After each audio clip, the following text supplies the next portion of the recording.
नमस्ते, प्रणाम दोस्तों। हमारे फेसबुक, यूट्यूब दोनों चैनल पे आप लोगों का स्वागत है। आप सब लोगों के लिए एक प्यारा सा हवन गीत लेके आ रहे हैं।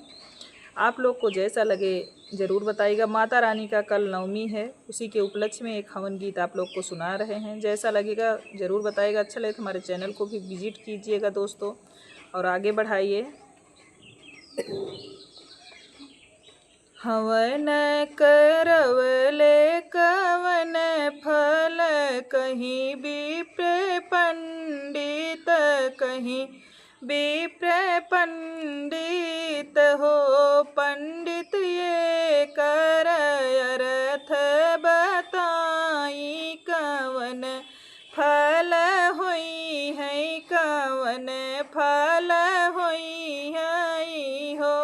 पंडित ये कर अर्थ समझावई, कवन फल होई है हो।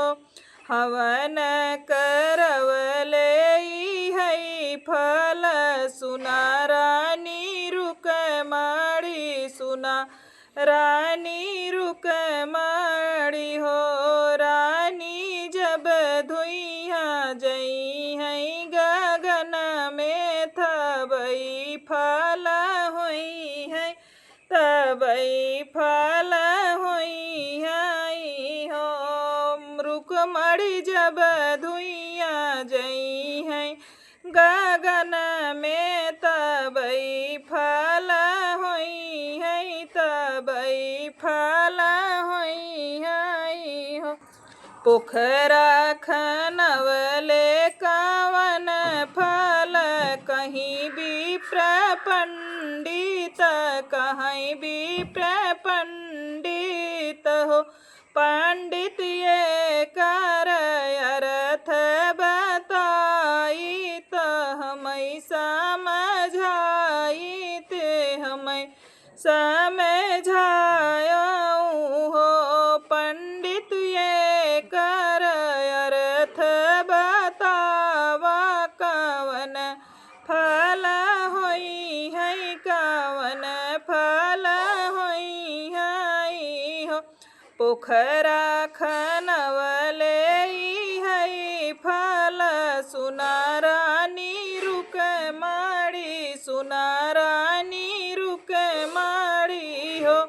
रानी जब पी है ठंडा पानी पंछी, तबई फल होई है, तबई फल होई है।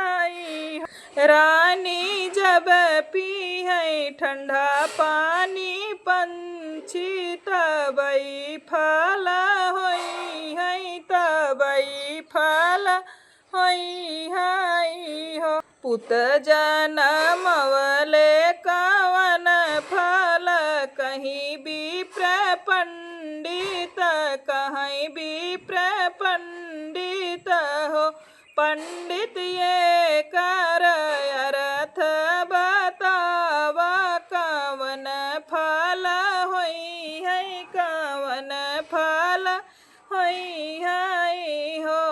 पंडित ये कर अर्थ बतावा, कवन फल होई है, कवन फल होई है हो।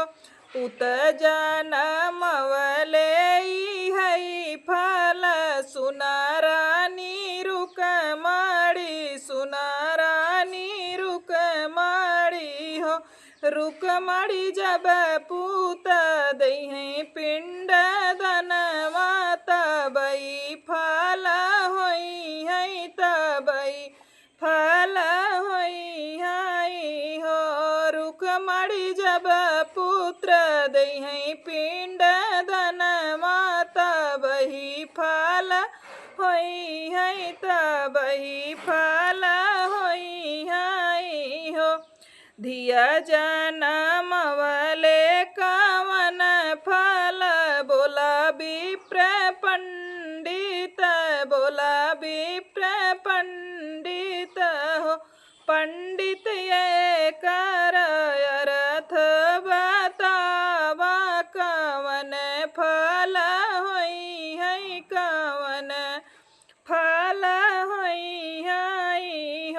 धिया जनमवले है फल सुनारानी रुकमाड़ी, सुनारानी रुकमाड़ी हो।